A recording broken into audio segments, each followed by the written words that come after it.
I always believed secrets could break a person. But I never thought the one secret that destroyed my life would come from the woman who promised me forever.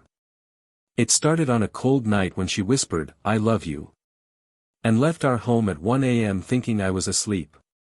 I followed her. And what I saw inside that old warehouse wasn't just betrayal. It was the beginning of a nightmare that had my name written on it. If I had known the truth that night, I would have never followed her. I would have never stayed. And maybe I would have never lost everything. Asterisk. I remember the way the air felt that night, heavy, slow, like the whole world was breathing against my chest. I stood in the kitchen stirring pasta, trying to act normal, even though nothing felt normal anymore. "Lena," I called, "can we talk after dinner?" She didn't answer at first. She just kept staring at her phone. When it buzzed, she grabbed it so fast the fork in her other hand slipped and hit the floor. "What's wrong?" I asked. "It's work," she said, but her voice shook like she didn't believe her own words. "Since when does work text you like that at night?" She avoided my eyes. "It's nothing. Please don't start." "I'm not starting," I said, even though something inside me was breaking. "I just miss you." She sighed and pushed her plate away. "I'm tired, okay? I just need space." "From me?" The words slipped out before I could stop them. She didn't answer. We ate in silence. Or at least she pretended to eat, she barely touched anything. When she stood up, she whispered, "I'm going to bed early." "Lena, wait," I said, following her. "Talk to me. I feel like you're somewhere else." I said I'm tired, she snapped. Then softer, "Please, don't make this harder." I froze, watching her disappear into the bedroom. My hands were shaking. I kept replaying her expression, the panic when the phone buzzed. I tried to convince myself it was nothing, but the fear tasted real. Later, when I walked into the bedroom, she pretended to be asleep. I could hear her breathing too fast. I lay beside her, staring at the ceiling, whispering, "What are you hiding from me?" I shut my eyes and slowed my breathing until it sounded like sleep. I waited. Minutes stretched. Then I felt the bed shift.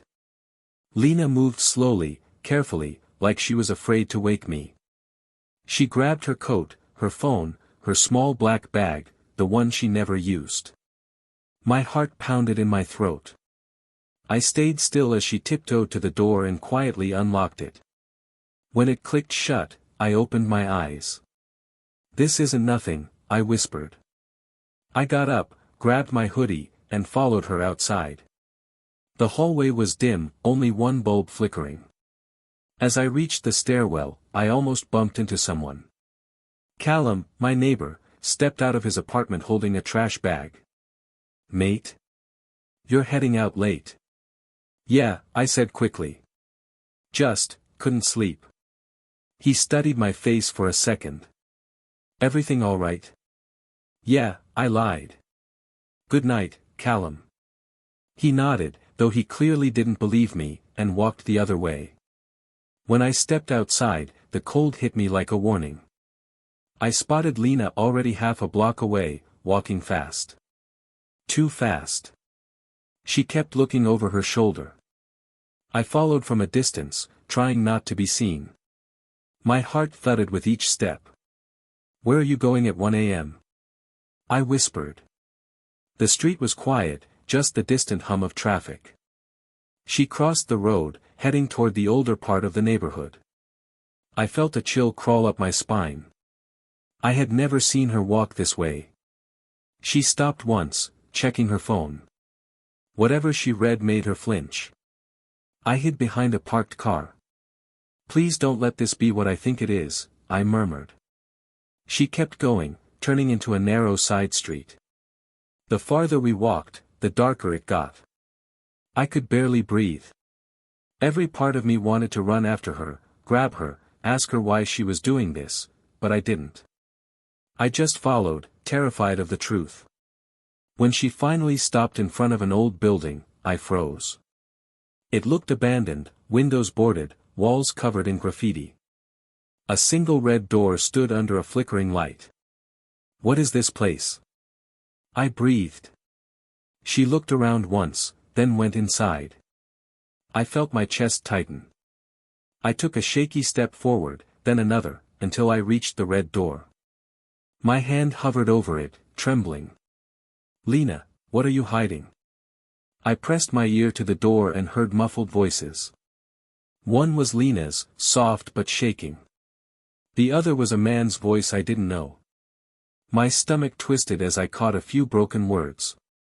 I heard her say, "He can't know," and the man answered, "Then keep him away." My pulse pounded so loud I feared they'd hear me. I stepped back, breathing fast, unsure if I should run or confront them. All I knew was this moment had already changed something inside me forever. I stood there frozen, knowing whatever waited beyond that door would destroy the life I knew. Cold wind followed me as I moved closer to the red door. I kept my head low, breathing slow, trying not to make a sound. My heart beat so loud I thought it would echo across the empty street. I whispered, "Lena, what are you doing here?" but only the wind answered. I pressed myself behind a broken wall and listened. I heard her voice first, shaky and thin. Then a man's voice followed, deep and sharp like he was used to giving orders. I leaned closer. "You're running out of time," he said. Those words punched the air out of my chest. I whispered, "Who are you?" even though he couldn't hear me. Lena answered him, but her voice cracked too much for me to understand anything. I wanted to open the door and drag her out, but fear held my hands still. "Is she cheating?" I whispered. "Or is she in some kind of danger?"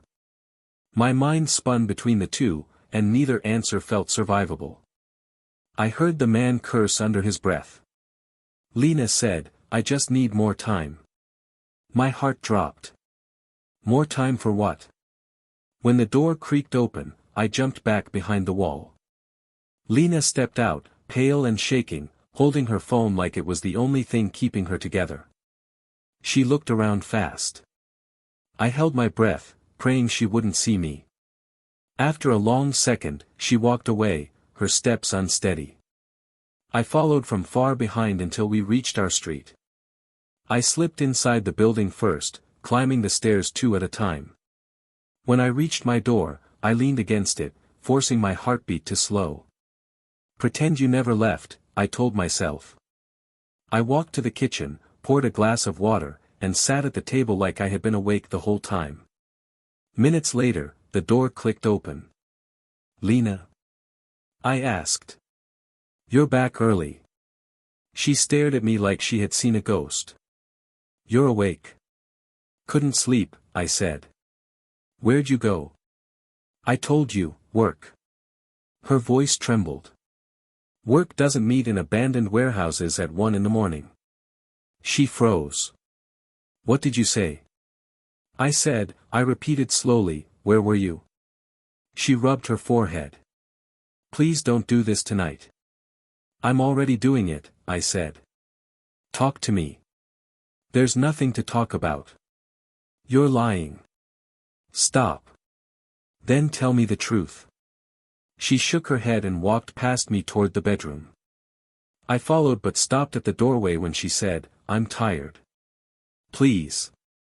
Her voice cracked enough to make me pause, but not enough to calm the storm inside me. When I woke up the next morning, she was already gone. I searched the apartment for any sign of where she might have gone, but the place felt too clean, too quiet. Her black bag sat on the chair. The same one she took to the warehouse. My hands shook as I opened it. Inside, beneath her wallet, I found a folded note. I opened it with trembling fingers. 3 things were written on it, a time, a location, and one word, run. I stared at it, whispering, run from who? The idea of her cheating felt too small now. This felt bigger, darker. I grabbed my phone and called the police, but I didn't give my name. I need information about the warehouses on Ridge Lane, I said. A man answered. This is Detective Harris. Why are you asking? I heard something strange there last night. What kind of strange? Someone said they were running out of time. There was a pause. Who said that? I don't know, I said. But something felt wrong. Well, he said, stay away from that area. We've had reports of dangerous activity. What kind of activity? I can't share details. Just keep your distance. I ended the call and stared at the note again. Run. My chest tightened. Was it a warning for her? Or for me? I pressed the paper against the table and whispered, Lena, what are you involved in? I wanted to go back to the warehouse, but fear held me in place. Whatever was happening, I wasn't ready for the truth. But I couldn't sit still. I paced the apartment, replaying every moment from last night. You're running out of time. His voice echoed in my head. I grabbed her bag again, searching for anything else, but the note was the only clue. I whispered, if you're in danger, why didn't you tell me? The silence felt heavier than the truth I feared. I finally said, I need answers. Then I stepped toward the door. I didn't know where to start or who to trust, but I knew my next step would drag me deeper into her world. I can't keep pretending everything is fine, I said as Lena stepped into the living room, her eyes swollen from sleep. I need the truth. Now. She froze. Not this again, please. Again. I laughed bitterly. You left home at 1 a.m. 2 nights in a row. There's a note in your bag that says, run. And you still expect me to shut up and smile? Her voice trembled. I told you. I just needed air. You're lying. I slammed my hand on the table. Lena, look at me and tell me you're not hiding something that could destroy us. She flinched. Why are you doing this? Because I'm terrified, I whispered. Because I hear someone telling you you're running out of time. Because I'm losing my mind trying to understand what's happening. Tears spilled from her eyes. I can't. You can, I insisted. You just won't. She shook her head violently. You don't understand. If I tell you, her voice cracked. You'll get hurt. I stepped closer. Hurt by who? That man. The one in the warehouse. Her face went pale. You heard him. I heard everything. And I'm done being in the dark. She grabbed my arm. You shouldn't have followed me. Then tell me why I had to. She sobbed harder, covering her mouth. I didn't want you involved. Involved in what? Silence. Say something. I yelled. She yelled back, I didn't want you to get hurt. The room vibrated with the force of those words.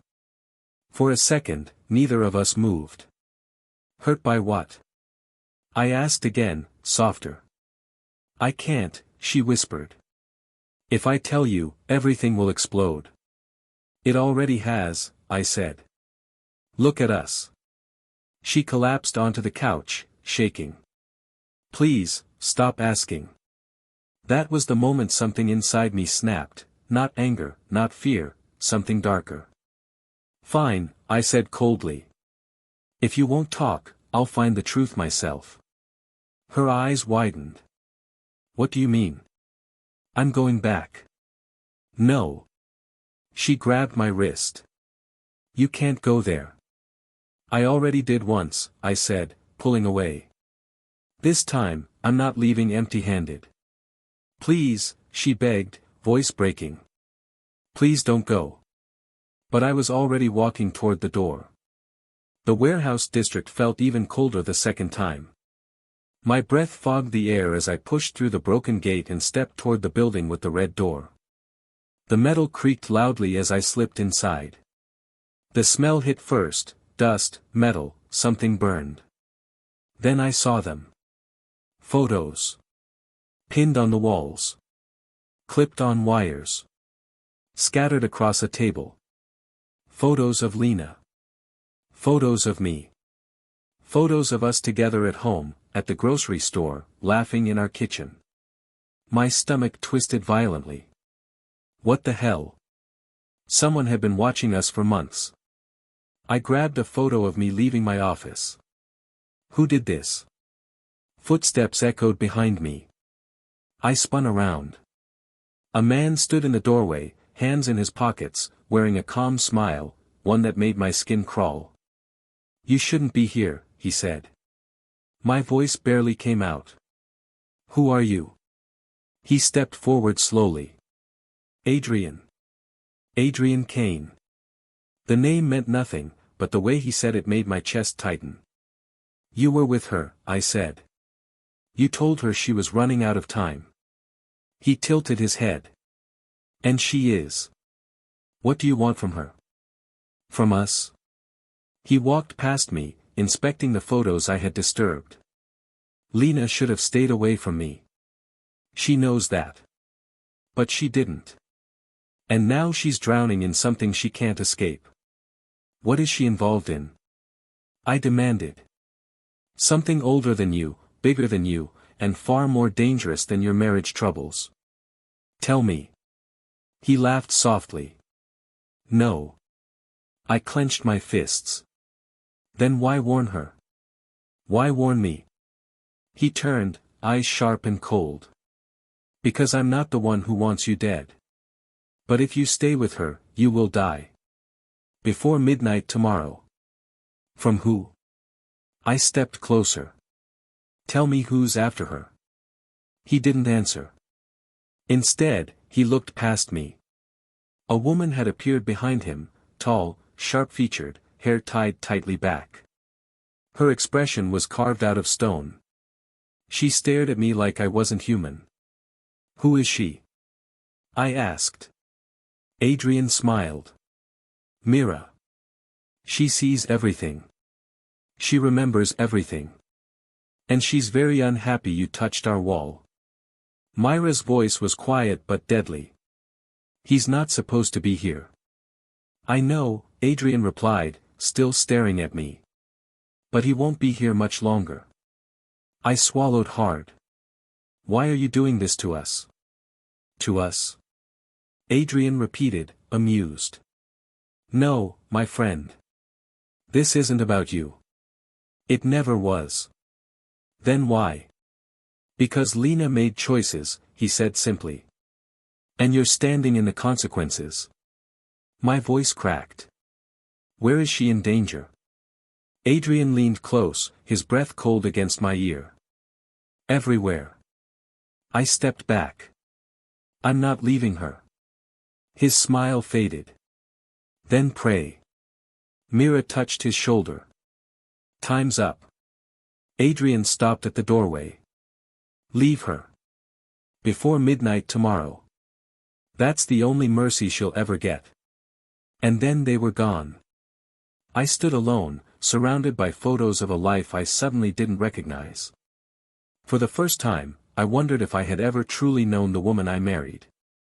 And for the first time, I was terrified to find out. I can't keep running from this, Lena whispered as she sat on the edge of the bed. You deserve to know, at least part of it. My chest tightened. Then tell me. All of it. I can't tell you everything, she said, voice trembling. But Adrian, he's someone I owe a debt. A debt?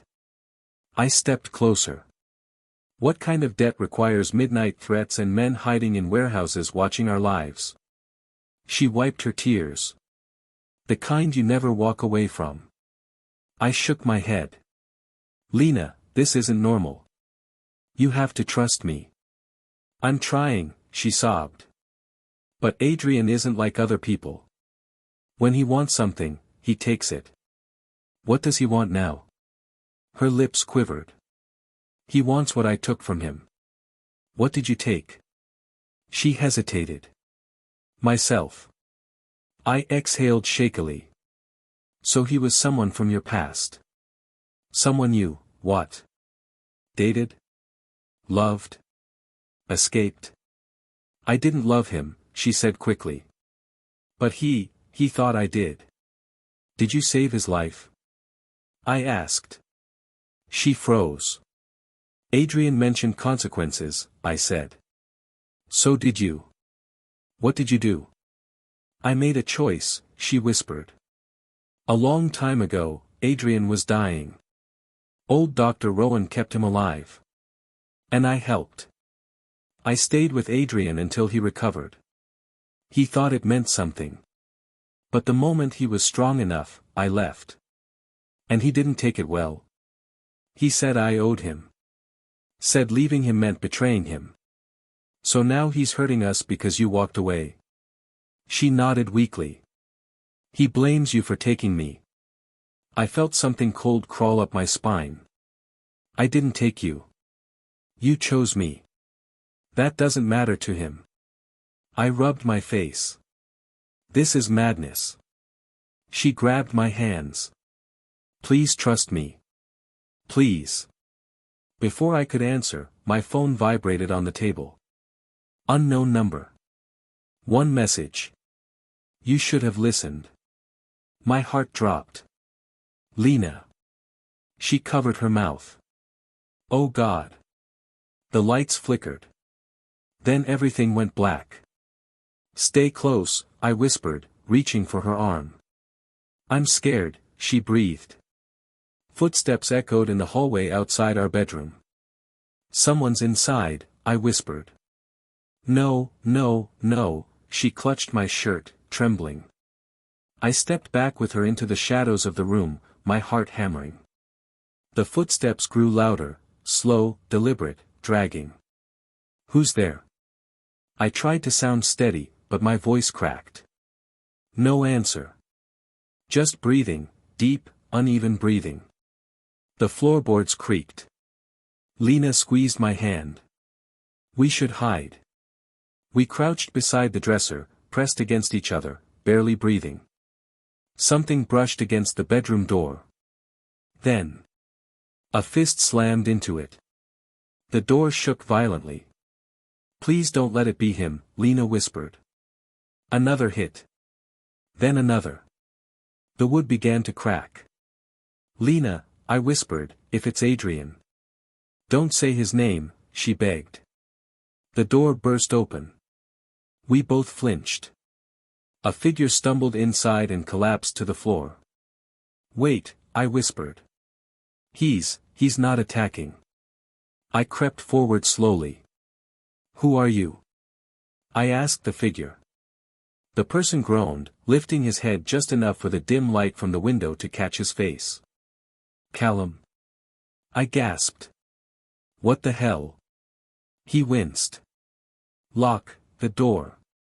I dragged him farther inside and slammed the broken door as best as I could.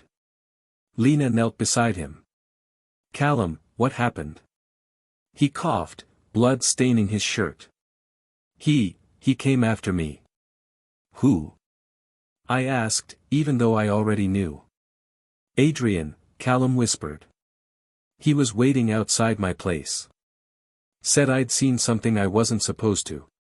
What did you see? I asked. He looked at Lena, hesitant. I saw her. Lena stiffened. Callum. The night she sneaked out, he said. I was coming home late. She didn't see me. But he did. Adrian followed me. Cornered me. Asked what I saw. I said nothing. He didn't believe me. Lena's voice shook. Why would he attack you? Callum looked at me. Because he thinks you're the reason she left him. I froze. He said that? He said, Callum whispered, she ran because he exists. Without him, she comes back. Lena's breath hitched. No, that's not true. Callum grabbed my shirt with shaking fingers. He's not after her. He's after you. I sat back, stunned. Me? He wants you gone, Callum continued. He thinks that if you disappear, she'll return to him. He's convinced she belongs to him. Lena sobbed. He's lost his mind. Callum swallowed hard. He told me he'd be back tonight. Said he's finishing what he started. The room went silent. Outside, the wind howled, rattling the fragile windowpane. I finally spoke. Lena, what exactly did you do to make him think he owns you? She shook her head. I stayed. I helped him. I stayed by his bedside for weeks. He thought it meant loyalty. Love. A promise. But you didn't give him that, I said. That doesn't matter to Adrian. Callum winced again. You need to run. Both of you. Tonight. Lena looked at me desperately. I didn't tell you everything, but I'm telling you this, Adrian won't stop. Not until he breaks us apart. I nodded slowly. Then we don't give him that chance. She grabbed my hand. What do we do? I looked at the broken door, at the dark hallway beyond it, at Callum bleeding on our floor, and realized something chilling. Adrian wasn't coming for answers anymore. He was coming for me. And he was already close. The night air felt colder than usual when I stepped outside the building. I could tell something was wrong before I even saw him. A voice slid out from the shadows. You should have stayed away. I froze. Adrian. He stepped into the dim streetlight, calm as ever. I gave you warnings. You ignored them. I'm done running, I said. If you want to talk, talk. He smirked. You think this is talking? I'm here because she won't say it. So I will. Say what? The truth, he said. The one she never had the courage to tell you. My jaw tightened. Stop speaking in circles. He stepped closer. She loved me. The words hit like a punch. I swallowed hard. No. She told me. She lied, he cut in. She loved me.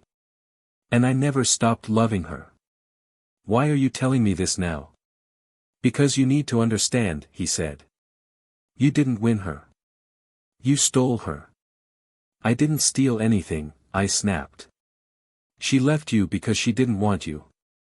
She left because she was scared, he said, eyes cold. And then she ran into you. And suddenly she wasn't mine anymore.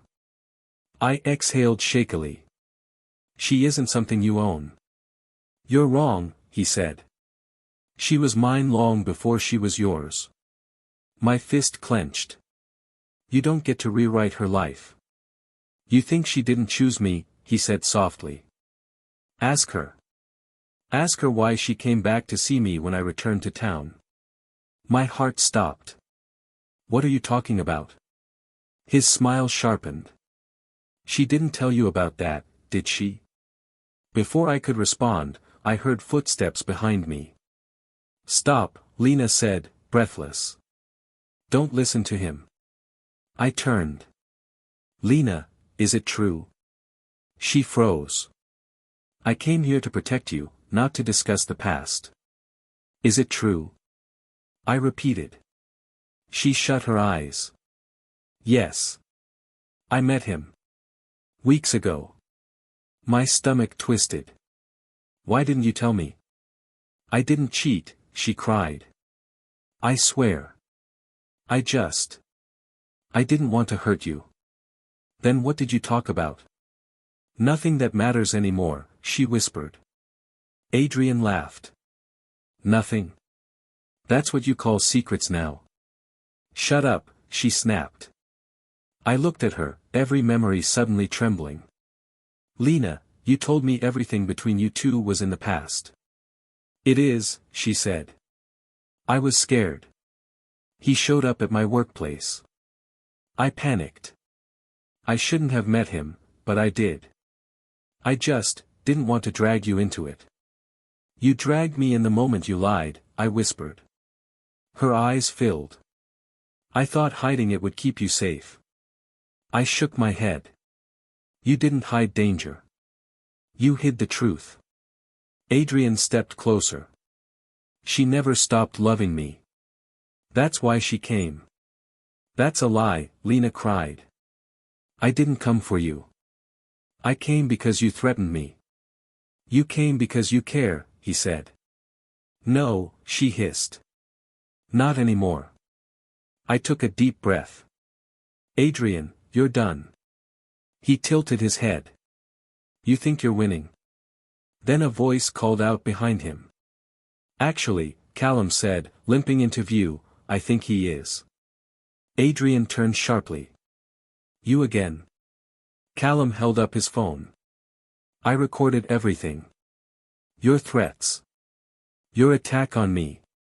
Your little confession just now. Police sirens rose in the distance.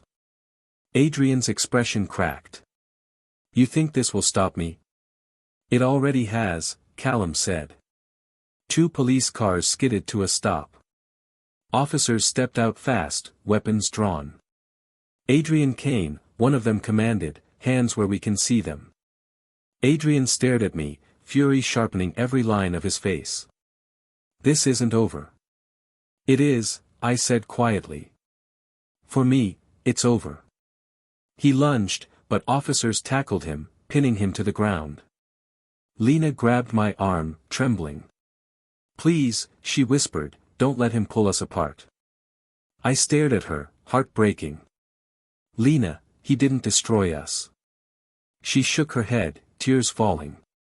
Don't say it. Your secret did. She sobbed. I was trying to protect you.